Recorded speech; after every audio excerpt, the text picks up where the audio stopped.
should try again.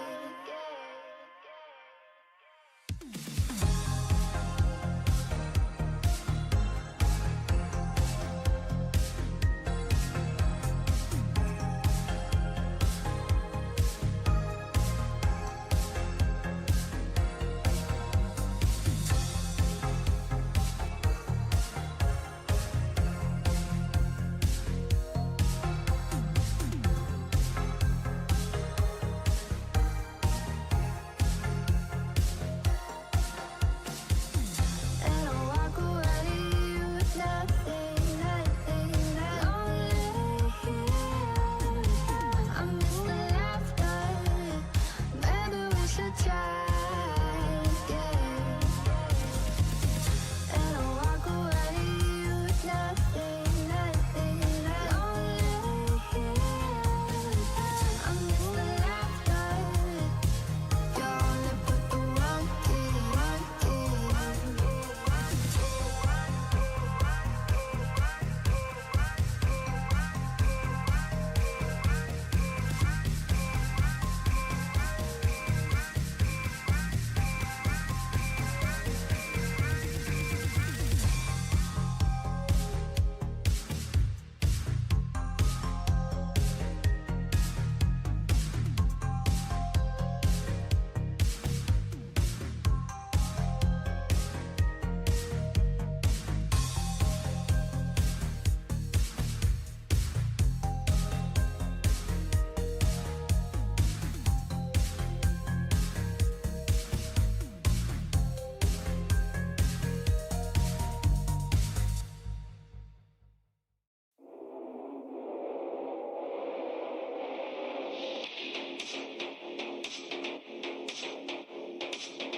Welcome guys to a new episode of ITIE. It's been a while guys, but decided to go ahead and ask some very nice developers to do an interview today, and we've got some more coming up in the future, so stay tuned for that. But before we start guys, I just want to let you know what ITIE is. It's an abbreviation for Indie Time Interview Edition. So this is a place where I interview people, and also the different thing is that I wear a tie. Yes, my friends, today I am wearing my Control Freak tie. It's one of my favorite tie. I decided, you know what? It's time to wear it again. So yeah, I think it fits well with the game because it's green and oops, this tie is green. So, you know, there you go. That's my excuse. But before we start, just want to say hi to the chat. We've got Lapis here. He says, hello, I'm first. And then he says, hello again.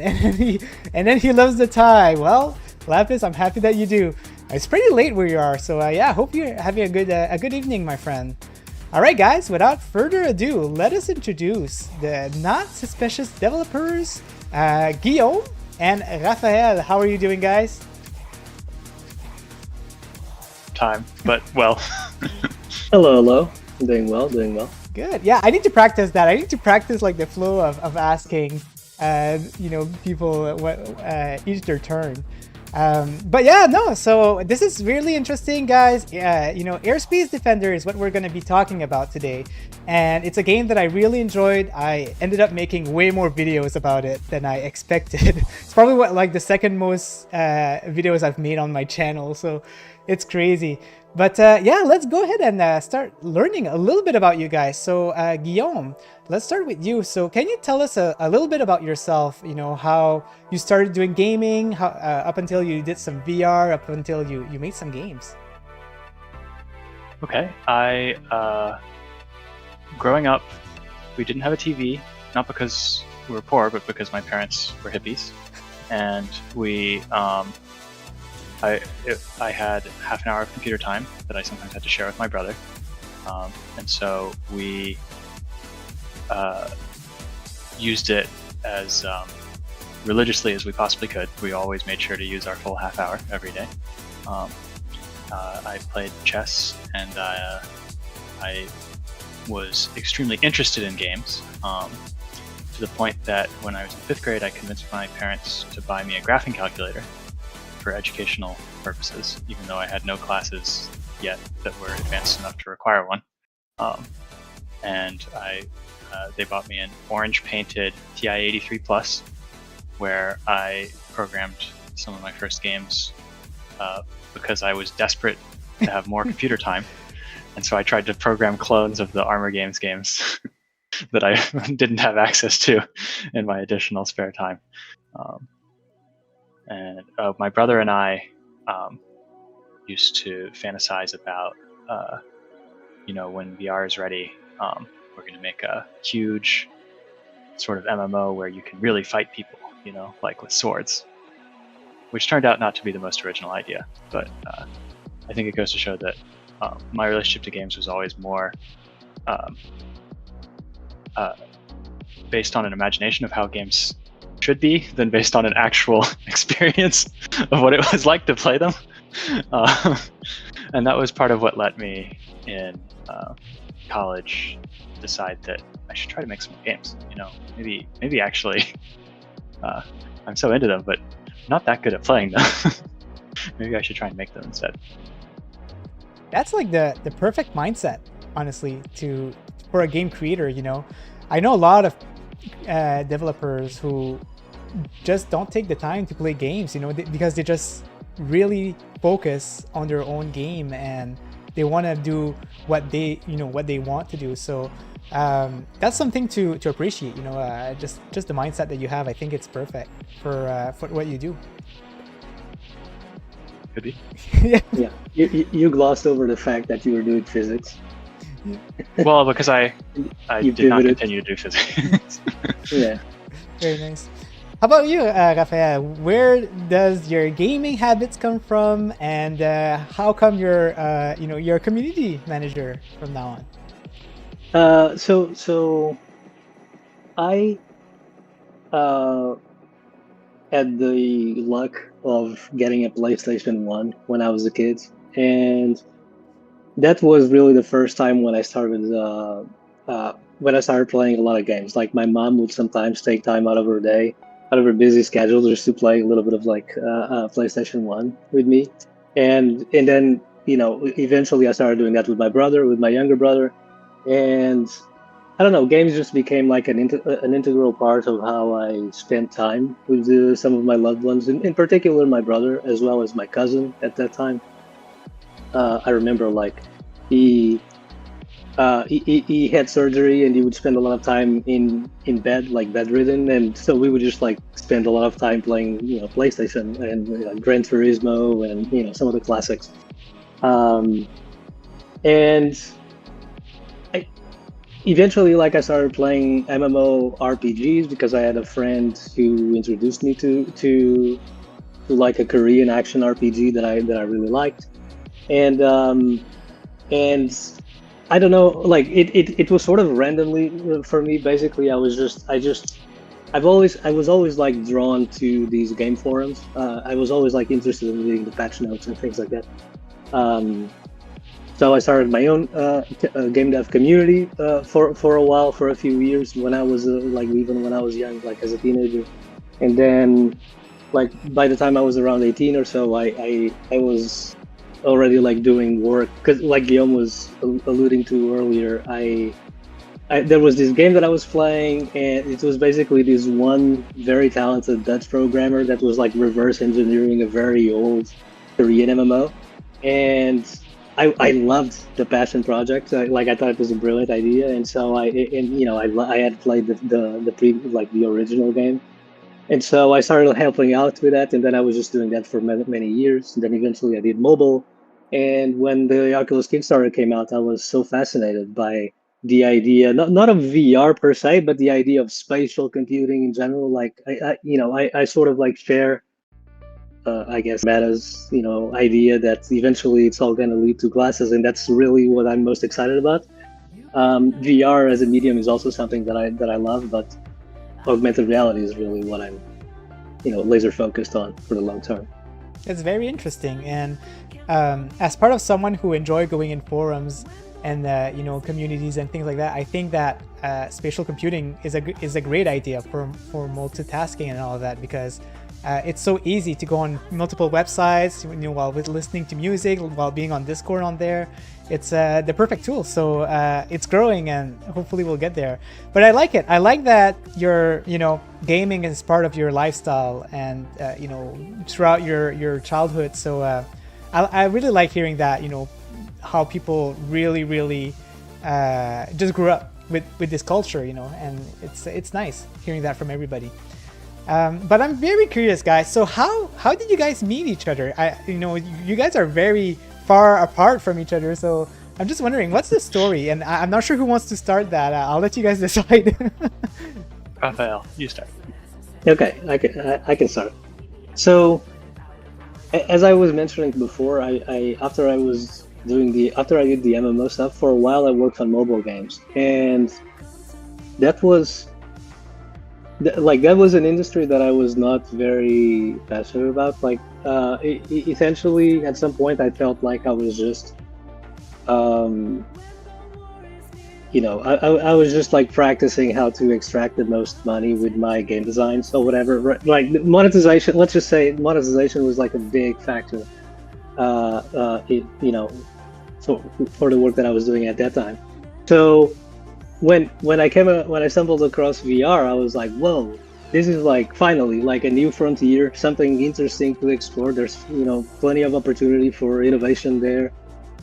It's there's not gonna be like this immediate race to the bottom right away, like I was experiencing in the mobile space. And so I just like decided, okay, I'm gonna get involved in VR. Like I'm gonna try to get my hands on the hardware. At the time, I was in Portugal. I was working for a games company there, and I considered two countries, like seriously at that time. I considered the two leading countries on this stuff. It was the United States and China. Eventually, it turned out it was much easier and probably a much better idea to just go with the United States. So I basically did some research, and I figured out that what was gonna give me the best chances of success was if I tried to do like a master's or something in the United States. So I looked up how to do that, and I found out there was like this program called the Fulbright program that would just like sponsor my time in the United States and so on, and that was perfect because I come from like a humble family that doesn't have many resources, and so that was actually critical. I wouldn't have been able to do that without Fulbright. So shout out to Fulbright, by the way. So when I went to the US, I went to the Florida Interactive Entertainment Academy, which is a graduate game design program at the University of Central Florida, and that's where I happened to meet Guillaume, because he pivoted away from physics, and he was also there. He started in the same cohort as I did, and this was in 2017. 2017. But I'm a couple years younger than Rafael, so I did not have a career the way he did Nice. when we met. It's cool though, because you could like kind of learn from his expertise, right? So in a way, it's cool that you met him the way you did. And so Guillaume, you started. Trust me, Guillaume also brings a lot of like physics. Yeah. So his work in physics has transferred beautifully to his work now in even in Airspace Defender. yeah, that's true. So Guillaume, you started university with physics, is what I understood. Yeah. Okay. I completed my physics degree, but I got a B average.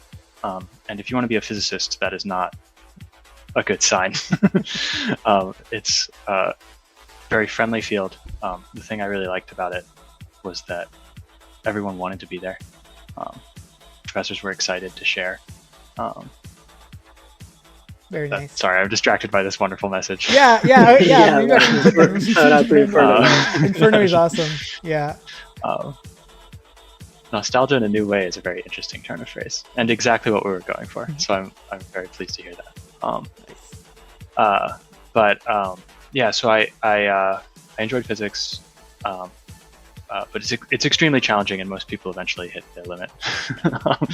And when I did, I decided to that my big problem was I was struggling to work as much as I needed to in physics, but I was playing a lot of video games, which is not an uncommon college experience for young men. And so what I think is uncommon is to say, so I guess that'll be my work. And I made my own game for a year. You can still play it. It's kind of bad. It's called Deft. It's on itch. Don't judge me. I was in college. But I learned a lot making that. The big thing I learned was that games are interdisciplinary. The number of skills you need to make a game is so unbelievable, and you need to know them all pretty well. There's not just programming, there's design, sound, visuals. The quality of making a game look good is so much more than just, oh, there are good illustrations. That it requires an appreciation of how the computer shows the graphics. The quality of the game feeling good means that things animate and they respond. You understand where I'm going with this, which is that I realized I needed to work with other people. I couldn't just sit in my basement and just grind away on my own.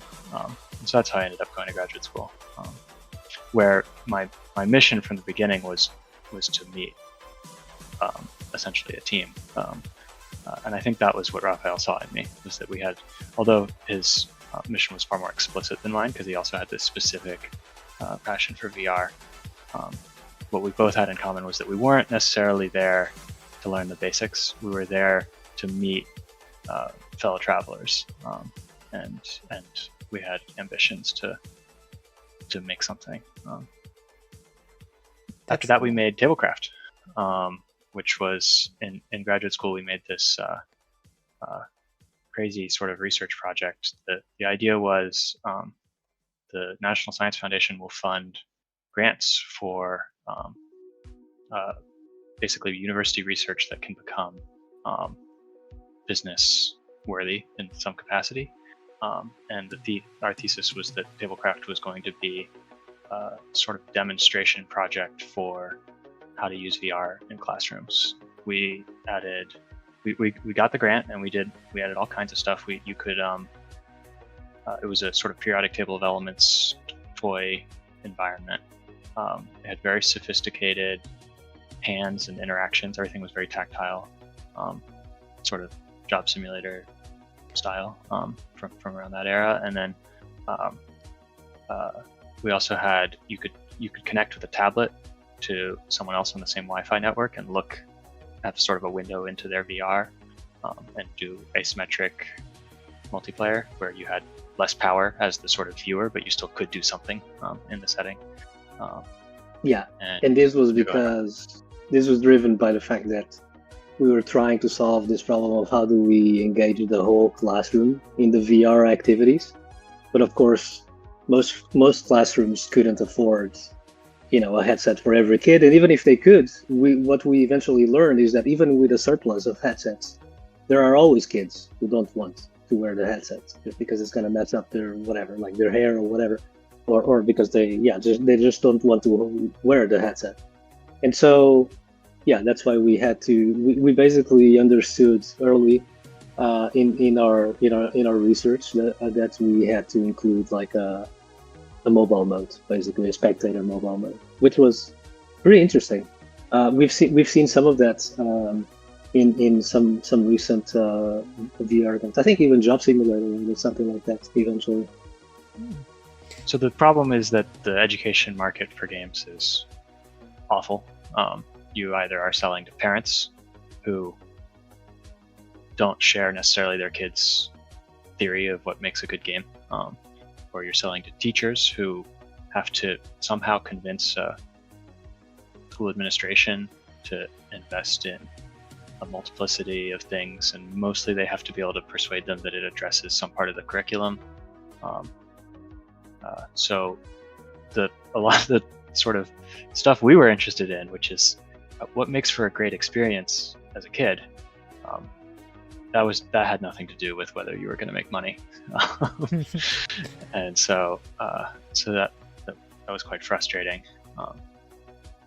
For a while, after that, I split off and I tried to make a flat screen commercial game project, which is super competitive. And I made several flat screen games, also none of which I think are particularly good. Oh my gosh. But then Rafael managed to get this opportunity, which I guess you can introduce. Sure. Yes. So Meta. So essentially, I reached out to Meta, asked them for a Quest 3, and when I was checking out the mixed reality on the Quest 3, I actually saw a lot of opportunity there. I was surprised at how far the hand tracking kept, because they kept updating it even at that time when it was already like it was still much worse than what it is currently, like right now. But even at the time when I saw it, I was like, wow, this is already much better than what I had seen like 6 months prior, like on my Quest 2. And the mixed reality looked like it was on track to look decent and without the warping and so on. Nowadays, I rarely see any warping when I'm playing the mixed reality with the pass-through. So I basically just reconnected with Meta, and then earlier this year, in April, they invited us to go to a hackathon in New York at their offices, and that was when we met in person again for the first time in since COVID. Basically, it had been like 4 years or something. 4 years since we had met in person. So we met in person at the hackathon, and Rafael sent me a message essentially saying, "Hey, Meta will pay for your flight if you want to come hang out." Why not? And I said, "Yeah, I haven't seen you in a long time." Yeah, that sounds great. Yeah, and John joined as well as another friend of ours, James. He was our first investor at Not Suspicious and also a close friend. And and John is a 3D artist. He's our artist. Ah, I see. Yeah, John, the mysterious man who's always first place every single month, and even first place on the whole thing. So I was always wondered who John was, So it's nice to put a description to him. But so the reason John is always first place, by the way, is that John was going to try to be a professional baseball player. Wait. When he injured his wrist. Okay. So and he decided to do 3D art, which is also he has like a 3D mouse and he wears a brace because of the aforementioned injury. But his depth perception is extremely good. So that's our theory, on top of just being a generally competitive person, for why John is outperforming everyone still, even now that the game is available to the public. Because there are people stronger than me, and I played a lot of the game in the early testing. For a while, I was the world's best Airspace Defender player, but John very quickly surpassed me. I think we know who we have to fire now, right? Like, I mean, there's no thing. John knows a bug that he's not sharing with us. A bug for infinite score. I think that's true. JJ is actually a big fan of the game, and I think you guys know him, right? Like, he's been talking a lot on Discord. He says, "I'm coming for you, John," and he says he's been loving Airspace Defender, so it's cool. That's awesome. People. Appreciate the enthusiasm. Yeah, and good job, JJ. Keep coming up to John. Yeah. We want to get that score out. But yeah, no, that's cool. I love it, and you guys are really thinking proactively the fact that you knew that hand tracking was going somewhere before starting the game, and the fact that you knew that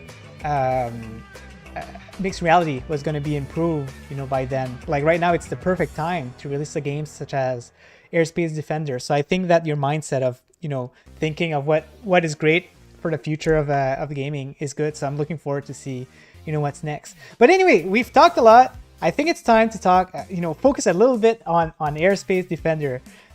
So guys, you've just released, Airspace Defender in October. It's a pretty cool game, where you have to pinch basically to protect your city from missiles that are coming down, and you get different types of turrets and things like that.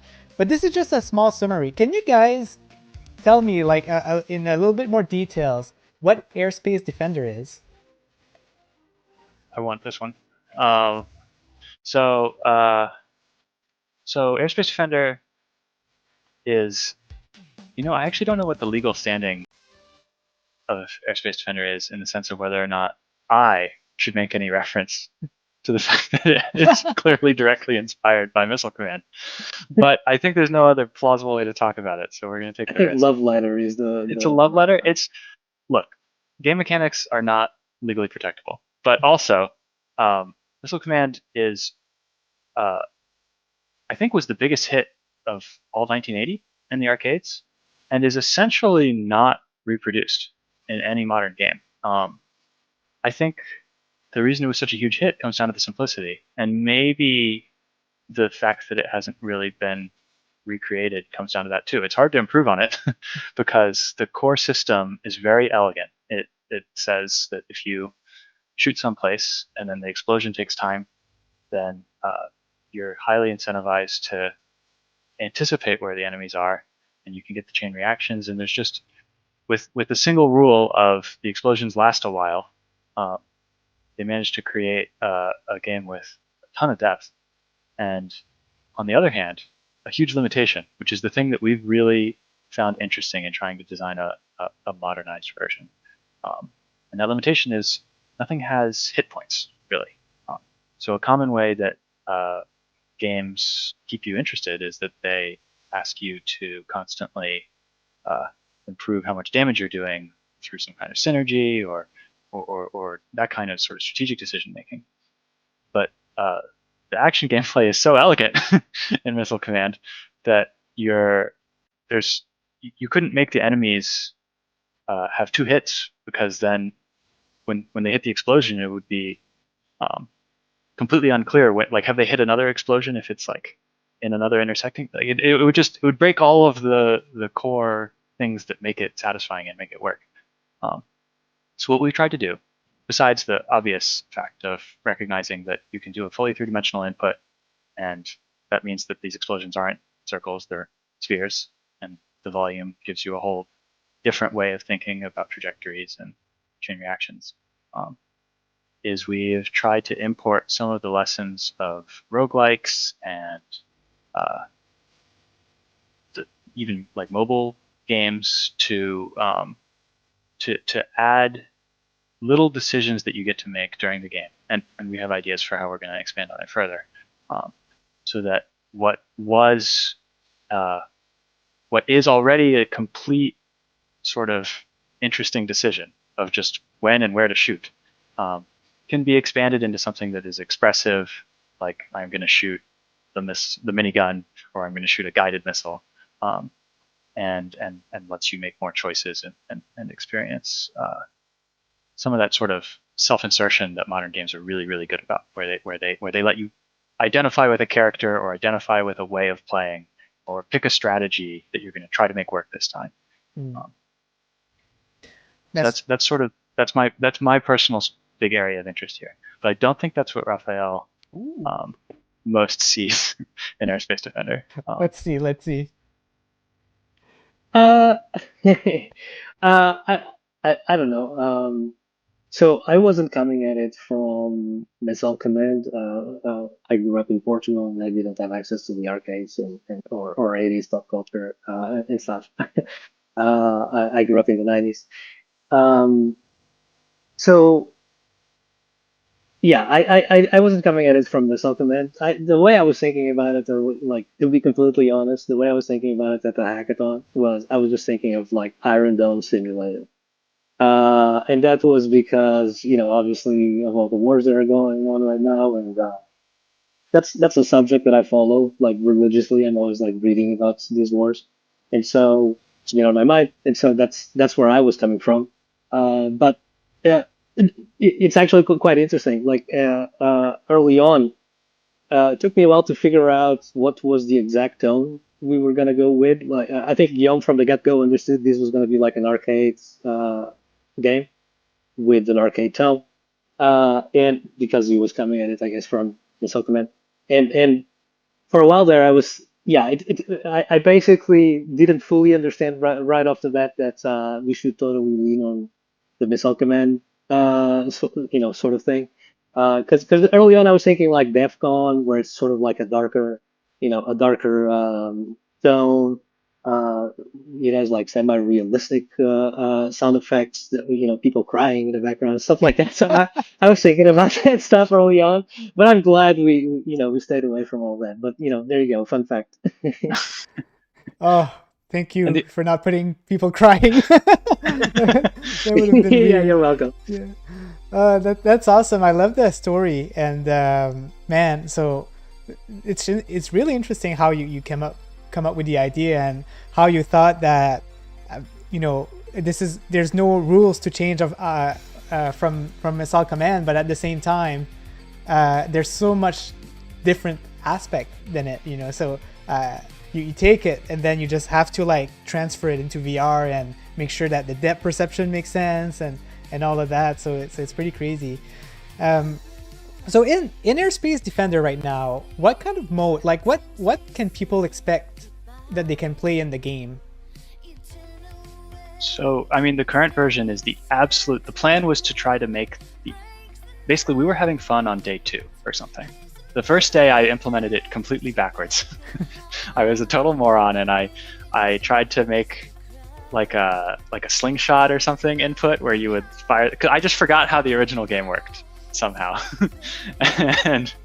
and if you click and drag in space and then you move your hand a little bit and you're trying to fire a missile that's very far away, your precision is reduced in proportion to the distance between the sort of fulcrum and where you're controlling the lever. So you could not at all put the missiles where you wanted them to be. And everyone was like, are you sure this is gonna work? Before we looked it up, and the original game is point and click, right? Oh, okay, wait, yeah. This game would make so much more sense if you just point to where you want the missile to explode. How are you supposed to control it like this? And from that point on, we were having fun playing the game. And so then we decided the strategy is this is going to be a race. We're going to see how fast we can make this already fun thing an experience that other people can play. Because I would argue 2 main experiences inform that decision. One is Rafael's background in making games that are very community driven, right? Just collecting feedback and having that benefit of having people who are invested in the game as players and getting their point of view. And then also our experience with Tablecraft and with my other failed projects, where just if you try to make something big, and then it takes a super long time to find out why your idea doesn't work. And then you've spent all this time and resources on stuff that doesn't matter to anybody. Whereas if you start from just making the absolute bare minimum thing that is something worth playing, and we're on day 2 and it was already fun, so we had a pretty good idea that it was going to be something worth playing soon, then hopefully from that point on you can start making just the changes that really matter to people, and you don't waste your time on stuff that turns out not to be important. So what's in the game right now is bare minimum. There's a tutorial you can play to learn. I think you can learn all the enemies. You learn how to buy weapons in the shop. And then in the new update coming soon, you'll learn about the little contracts that give you extra points. The tutorial doesn't even teach you about the combo system. It sort of barely teaches you about how to interact with the hand tracking. And then there's a normal mode and a hard mode. And the only reason there's two modes instead of just one is that we got so good at the game from just testing to try to make sure there weren't bugs and stuff, that we had nobody on the team left who was bad enough to notice that the difficulty was way, way too high. And so right before we released, we were doing some external play testing, and nobody could get past level 2. And we realized, okay, all right, we need to add like one other mode. But otherwise, the game will just be, there's a leaderboard, and it's like the old arcade games. You just do your best, and then we'll start to figure out from there, while we're developing in public, how to make it have breadth, have variety, and have reasons to play that aren't just challenge driven. But that's to come. We can talk a bit about some of it, but I'm going to defer to Rafael on what we should talk about. Yeah. So just to quickly summarize, though, we have 5 training maps and 2 arcade maps currently in the game. In the next update, we're going to add another training map for sure, and we're still seeing whether we can like squeeze in another map, but it's looking unlikely actually at this point. So I don't know. We can't really commit to that, but we do have plans to add more maps. We see that that's something that a lot of people have asked, even in the reviews on the store. We're just trying to figure out how exactly what would be the best way to introduce the new maps, because there's a lot of different ways we could go about it. We know we want to have a sort of campaign as well. I think that's something you suggested as well. Exciting. On our Discord. So those are going to be the things that we're going to be working very early next year. So like January, February, we're just going to be exploring, campaign, more maps, things like this. But generally speaking, we try to always elevate the polish of everything. With every update, we always try to introduce a little bit of polish, in other areas of the game that have been neglected, and so on and so forth. So this coming update is also going to introduce a couple of little things that, like very small little features that have been repeatedly asked for, like more than 70 frames per second late game. Well, yeah, performance improvements is something that's we're working on right now. But obviously, the most obvious one was the labels on the weapons. A lot of people asked for that, so that's coming. Yeah. But also, like other small things, like we actually, I think you haven't implemented this, but essentially, we want to see if we can put in a privacy mode as well. Let's basically allow you to disable the pass-through. So that we won't ship without that. I definitely want to do that for this update. Okay. So yeah, we basically just continue to improve the quality of life is sort of the plan going forward, and then content expansion. And of course, we have these substantial ambitions for the longer term. Let's say maybe March, April, May, something like that, June, where we want to look at multiplayer, like more social gameplay. So that's we're still trying to see how we're going to go about doing that. I think of there being sort of 3 general categories of expansion, because in general you can tell that people feel the game is still very small. The reviews all say, "Oh, it's so fun," but there's like not much to it. Yeah. But it's early access. Give us a second. And the general versions, there's this campaign stuff that I think is very intuitive to people. Like, oh, it would be great to play on maps that had a little bit of story and had a unique identity. What about the map where it's just airplanes or something? But there's also some kind of experience or progression, and we have some ideas internally for how to make that more VR appropriate. So it's not just like a UI bar, but it feels like you're being rewarded in a way that respects the fact that this is also kind of a little toy city. And then the multiplayer social stuff. We actually already have our first social integration work done, which is just the Discord channel where when you get a new score, it posts. Nice. That was Rafael implemented that, and he sort of tricked me into implementing a lot more of it because the version that he wrote was missing a critical feature. Yeah, that's my trick. When I when I want to prioritize something, I just do it hastily, and then Guillaume was like, "No, actually, we need to do it something." I love that. But he was right that it was important because it's just been so much fun to be able to talk with some people like you, Pierre, who are our most engaged players, and just have an excuse, to talk to each other about the fact that we're all still playing Airspace Defender. Yeah.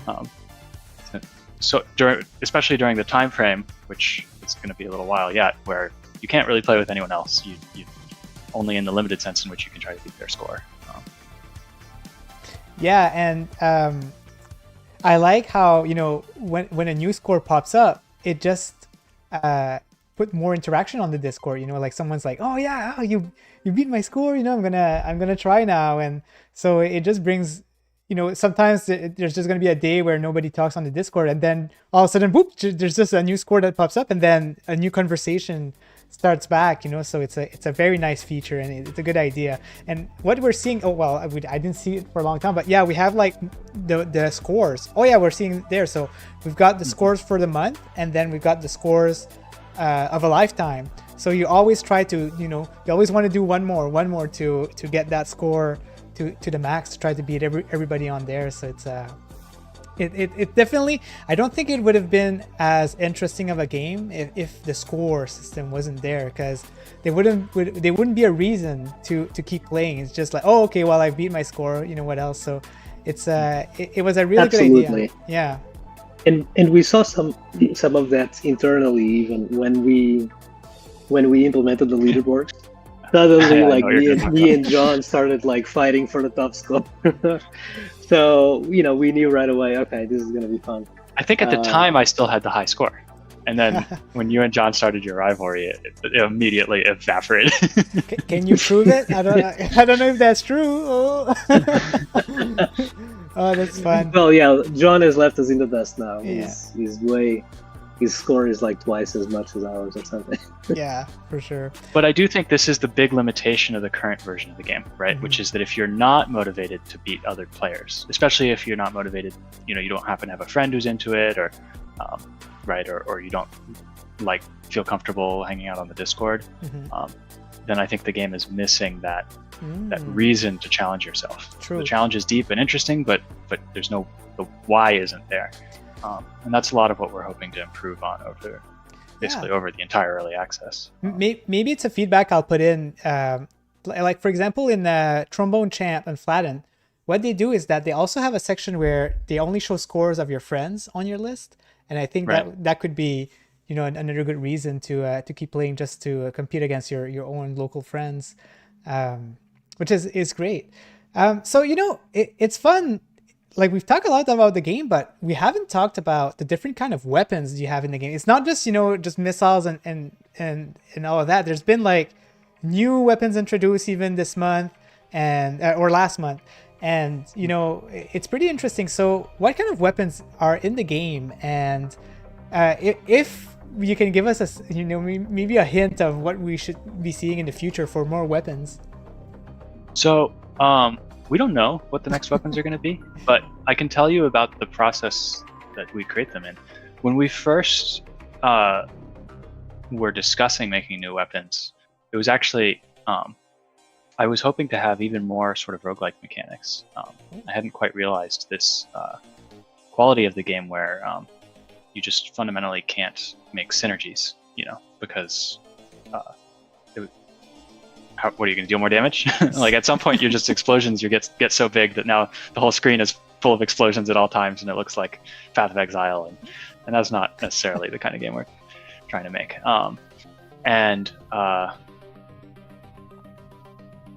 So when we were first trying to create weapons, it seemed impossible. Actually, it seemed really hard to imagine how the specific missile command gun could really have any different varieties, because it has these fixed limitations where it can only deal 1 damage and it has to have a lingering explosion, and you can't have an instant shot, and that at first we thought that was just going to be impossible, and then it turned out to be the opposite. It turned out that it's super easy once you get into the swing of things, and there are so many ideas that we haven't even thought of yet, because every time we think of something, it ends up being fun. It feels like. So I think the minigun was the first one we made, and when I first proposed the minigun, I remember John and Rafael both assumed it would fire projectiles that would keep going, like a gun in another game, instead of leaving little explosions. And it wasn't until I had actually implemented it that I was able to to realize that they had been picturing a completely different minigun, and that we were able to see how different the experience of play actually was, even though you were leaving a lingering explosion where you were targeting, because now you could do things like trying to get a combo where you sort of pinch and hold and you make an arc from one thing to the other. And I started doing the thing that I do when I have the minigun, where I try to do a chain of bullets along the path of the thing. So if I'm wrong, it ends up fine, because at some point it's going to catch. It's just completely different from what it's like to shoot a minigun in another game. There's no gun like our minigun in any game, which I find incredibly rewarding. I like when you have the the airplane is coming down and wobbling around, and you have a hard time knowing its pattern. I just do I just go everywhere, because I have no idea where he's going. The mortar is good for that one. The mortar is the turret that shoots the projectile that explodes into a very large explosion. Yeah. That one is good for getting rid of the planes, because Let me get my notepad. It's easier to strike them. Yeah, I really should focus Mortar on is my that. personal favorite. I think I'm rare in preferring the mortar, and I think that's because predicting that parabolic arc is not super fun if you don't happen to know, as I do, the exact math that I used to select how long it would take, which is, I'll go ahead and spoil now. It's based on the horizontal travel distance, not based on the vertical travel distance. Wow.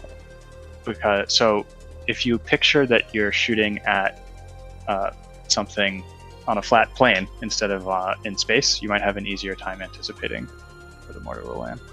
Interesting. Yeah, I now that reminded me why I'm not using it. That trajectory is really hard to figure out when you're not used to it. I need to practice some more. I think that's a good strat. I love that.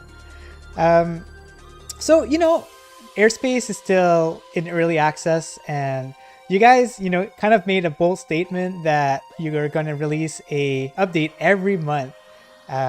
So far you've accomplished that. On November we've got some nice update. As you can see here, like the color of the scene changes every 2 levels, which is pretty cool. We've got the new airplane turret, which is really cool also, and the other revolver one. And this month we're receiving some very nice quality of life, where we're seeing the guns' names and description, and more to come. So it's very interesting. And you guys did give us a little bit of hints of what we're going. Do you guys have like a roadmap of what what we should see in the future? Like, do you guys know when the game is going to come out of early access, for example, or it's still out in the unknown, and you guys are mostly doing it dynamically? It's a bit of both, but we are working on or trying to formalize a roadmap. We're working on like 2024 year in review posts, and on there we're just like gonna look back at what we've done, and we're sort of like look ahead at some of the things we would love to include in the game going forward. And that post is gonna include a roadmap. It's gonna be posted before the end of this year. And then we'll probably include that on the store page as well. But yeah, we did commit to an update every month. That's something like Guillaume was saying earlier. I'm big on this idea of having the community involved even in our early development things. Like, it's fine for the community to peek behind the curtain a little bit. Sometimes I'm sure there will be times where it will be like a miss for some of the features that we add, and like maybe they won't be as good or something. But then we'll fix them in the subsequent updates and so on and so forth. And I think that's just a regular part of development. Our updates are smaller than some of these other updates you see in other games. So when you think of an update every month, don't picture like a ton of new content every month. Just picture like small incremental updates that will hopefully get us closer to this vision of a fully fledged, spiritual successor, modern successor to Metal Command. Nice. So next update we'll see MMO aspects. We'll be able to see like 5 players, joining together and play, right? I can see this happening sometime soon. So, Not right away. oh man. So we're almost done with the interview, guys. Chat, just to let you know, we'll open up to you guys if you have any questions. So keep it in mind. If you have any questions, just put it in the chat and we'll be asking them. But yeah, the other questions that I have. So, Airspace Defender, honestly, I find that it came out pretty polished. There's not really any issues with it. It just really works well, even though it's in early access. Because when it's in early access, you can kind of expect that sometimes. But no, because you thought a little bit small, it kind of like went out pretty good. Other than that, so I know that Airspace Defender is still a long way before it's fully released. But do you guys have any ideas about what's planned out in the future? Do you have any ideas of like what kind of games you expect to be creating, or what we should see? I know that Guillaume is a lot into strategy, so I mean I'm crossing my finger for something strategy, but who knows? Yeah. We're all into strategy.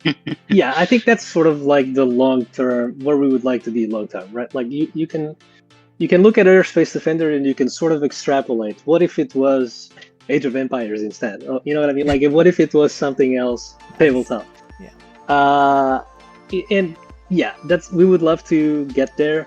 It just requires building up the technology like slowly and carefully, and building up our like sort of understanding of how to best design a tabletop experience, because there's not, to be honest, there's not a lot of references out there for really amazing tabletop games. I mean, of course, you have like traditional board games that you can like draw some inspiration from, but the UX of how are you going to interact with it now in mixed reality and so on. There's a lot to figure out there still, and we actually intend on answering some of these research questions with Airspace Defender. Hopefully, like we want to have more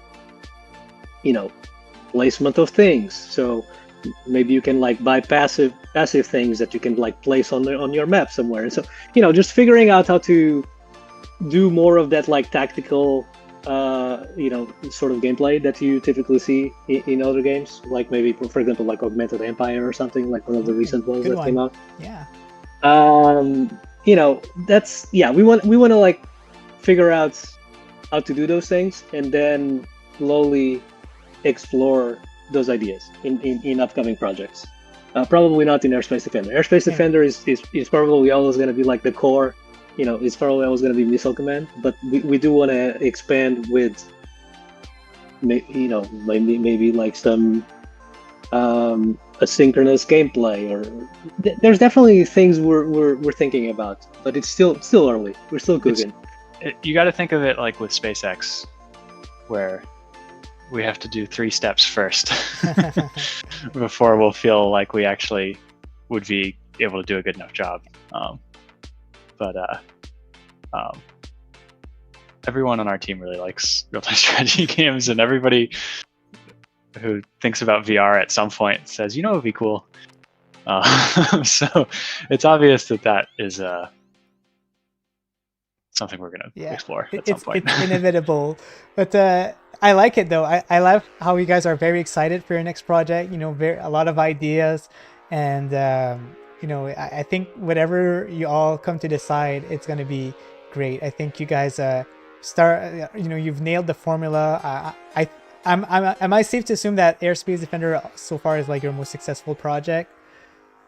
Not yeah, I would say so. Well, I in terms of let's put it this way: it's the project that I am most proud of.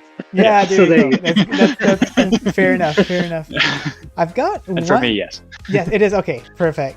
There you go. I got one more question, but I have to take out my notepad because I don't remember what option I had. Okay, so my last question is, guys, your city is now under attack by missiles. And the mayor has decided that you two are the best fitted to defend the city. You have the choice to defend it with either a slingshot. I didn't know that. I didn't know you guys started with a slingshot, but I had it here. A Nerf gun, or just throwing rocks. What is your weapon of choice? And we'll start with Guillaume. So when I was a kid, I did in fact replace the spring in a Nerf gun so that it could shoot Nerf darts faster than it was supposed to be allowed to for legal reasons. And so I choose Nerf gun. Nice, nice. That makes sense. How about you, Rafael? That's a good question. I don't know. I would choose the rocks. How sharp are these rocks? That's a good question. You know, I haven't thought of that. Let's say, I don't know, for the sake of balancing, we're gonna say like they're just mildly sharp. Well, if I had John on my team and he would be the one throwing the rocks, I would choose the rocks. Ah, good decision. Good decision. There you go. There you have it, guys. Some very strategic planning here. I think we're safe. I think we're safe if our city is under attack. We've got a Nerf gun mod expert and Rafael who's gonna go behind John and let him recruit John. Yeah, to save our city. Oh my god. Thank you so much, guys, for coming in. I really appreciate it. It was a really fun conversation learning more about Airspace Defender, and I hope that next project that you have that we'll be able to talk again, and we'll definitely be on Discord. Guys in the chat, we do have links in the description. There's a link to the game, the Meta Quest. I am an affiliate, so just to let you know, I do get a small amount if you buy it from that link, but you can also find it just by searching on Google. And also, if you want to follow Not Suspicious, they're all on X, on Blue Sky, Instagram, Facebook. They're all on there. And then if you want to join the Discord, I also have that in my description, so make sure to check it out. Before we leave, guys, do you have anything you'd like to say? The Discord is really the place to be, because if you're trying to have more fun with the game, going on there and picking somebody to have a rivalry with, who has a score similar to yours, I think is really the most fun you can have. Yeah, and we're very active on there. If there are ideas that you have for the game, if you have a vision for what are some of the things you would really love to see in Airspace Defender, just join the Discord, drop a suggestion on there. We usually comment and respond, and so we're very open to suggestions. We love hearing everyone's feedback, and if you make a video of the game, please share it with us also on our Discord. We even feature it on our website sometimes. So yeah, we welcome any and all community engagement. We love hanging out with our players. They love us all. Very nice. Thank you guys again, and we'll see each other on Discord for sure. And thanks for coming. Have a good one, guys. Bye. Yeah, thank you so much, Pierre.